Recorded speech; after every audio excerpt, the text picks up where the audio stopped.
अस्सलाम वालेकुम, welcome back to the new video. उम्मीद है आप सब खैरियत से होंगे। तो आज हम एक नए टॉपिक के साथ फिर हाज़िर हुए हैं। तो आज का हमारा टॉपिक ये है कि माइग्रेन क्या है और इसके कॉजेज़ क्या हो सकते हैं और ये कब स्टार्ट होता है। माइग्रेन आम तौर पर सर के एक साइड का जो दर्द है उसको माइग्रेन कहा जाता है। ये बहुत ज़्यादा शोर और तेज़ रोशनी की वजह से भी हो सकता है और इसमें अक्सर लोगों को वॉमिटिंग और नोज़िए की शिकायत भी होती है। माइग्रेन का जो दर्द है वो 1 घंटे से लेकर कई दिनों तक भी जा सकता है और ये दर्द इतना सीवियर होता है कि इसमें आपकी डेली फंक्शनिंग बहुत अफेक्ट होती है।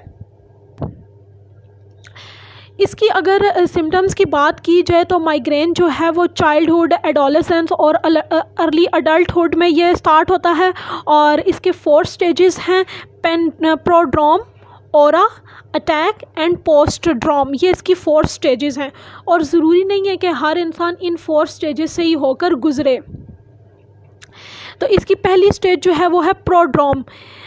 इसमें होता ये है कि माइग्रेन शुरू होने से पहले 1 या 2 दिन पहले जो पेशेंट है वो ये फ़ील करता है कि उसमें कुछ चेंजेस आती हैं, लाइक उसको कॉन्स्टिपेशन हो सकती है, मूड स्विंग्स हो सकते हैं, मूड चेंज होता है, फूड क्रेविंग्स होती हैं और गर्दन में शदीद दर्द होता है और इंक्रीज थर्स्ट और यूरिनेशन यानी प्यास का इजाफ़ा हो जाता है, बहुत ज़्यादा प्यास लगती है और उसके बाद फ्रीक्वेंट यॉर्निंग यानी बहुत ज़्यादा जमाइयाँ आती हैं।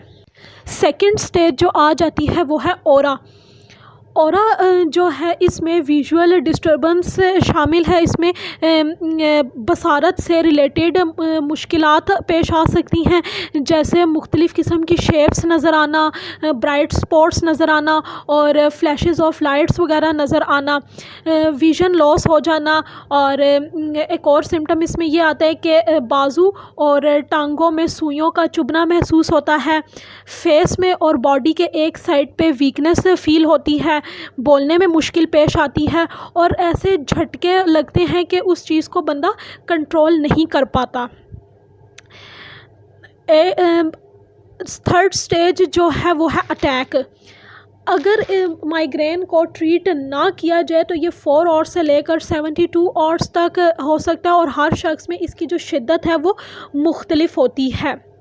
माइग्रेन के दौरान इंसान को जो आधे सर का दर्द होता है या फिर दोनों साइड पे दर्द हो सकता है और ये दर्द इतना शदीद होता है कि इंसान को ऐसा फ़ील होता है कि जैसे कोई चीज़ उसके दिमाग में धड़क रही है।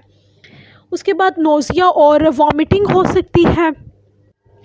पोस्टड्रोम में ये होता है कि माइग्रेन के अटैक के बाद इंसान अपने आप को बहुत थका हुआ और कंफ्यूज महसूस करता है और अगर कुछ देर के लिए आराम आ जाए तो इंसान बहुत खुशी महसूस करता है, लेकिन अचानक ही जब मूवमेंट करते हैं सर की तो उसके बाद ये दर्द अगेन स्टार्ट हो जाता है। उसके बाद आ जाती है causes of migraine. Causes of migraine में एक जेनेटिक और बायोलॉजिकल और इन्वायरमेंटल फैक्टर एक अहम किरदार अदा करते हैं। जेनेटिक फैक्टर में ये बात आ जाती है कि अगर फैमिली में किसी को माइग्रेन का प्रॉब्लम है तो चांसेस होते हैं कि आगे आने वाली जनरेशन में हो सकता है ये प्रॉब्लम। बायोलॉजिकल में जब ब्रेन स्टेम में चेंजेस आती हैं और ब्रेन केमिकल्स जब डिस्टर्ब हो जाते हैं, इम्बैलेंस होते हैं तो माइग्रेन का प्रॉब्लम हो सकता है। तो इसमें जब सेरोटोनिन लेवल जो है वो हेल्प करता है नर्वस सिस्टम में दर्द को कंट्रोल करने के लिए। रिसर्चर वगैरह जो हैं वो माइग्रेन में सेरोटोनिन के रोल को स्टडी कर रहे हैं और इसके अलावा जो दूसरे न्यूरोट्रांसमीटर्स होते हैं वो माइग्रेन के दर्द को कम करने के लिए अहम किरदार अदा करते हैं, जिसमें आ जाते हैं कैल्सीटोनिन। ये एक ऐसा न्यूरोट्रांसमीटर है जो जीन से रिलेटेड होता है।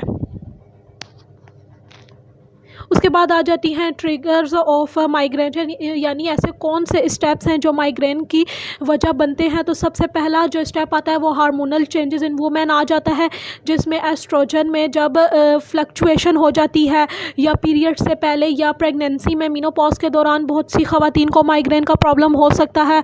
हार्मोनल मेडिकेशन यूज़ करने की वजह से हो सकती हैं। जब फीमेल्स बहुत ज़्यादा हार्मोनल मेडिकेशन वगैरह यूज़ करती हैं तो उन फीमेल में ज़्यादा माइग्रेन का प्रॉब्लम हो सकता है। उसके बाद बहुत ज़्यादा अल्कोहल, वाइन और कैफ़ीन वगैरह का यूज़ करने से भी माइग्रेन की वजह बनती है।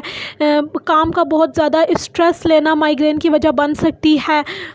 स्लीप पैटर्न्स जब डिस्टर्ब होते हैं उसकी वजह से माइग्रेन का प्रॉब्लम बहुत से लोगों में देखा जाता है। वेदर चेंजेस, फ़िज़िकल फैक्टर्स वगैरह जो होते हैं ये माइग्रेन की वजह बनते हैं। और ऐसे फूड्स वगैरह यूज़ करना जो बहुत ज़्यादा चीज़ी और साल्टी होते हैं वो माइग्रेन को ट्रिगर करने में मदद देते हैं।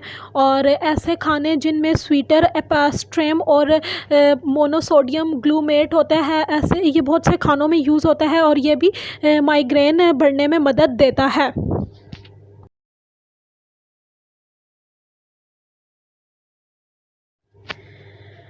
तो आज का हमारा लेक्चर इतना ही था। अगर आपको पसंद आई है वीडियो तो लाइक, शेयर और कमेंट ज़रूर कीजिएगा और चैनल को सब्सक्राइब करना मत भूलिएगा।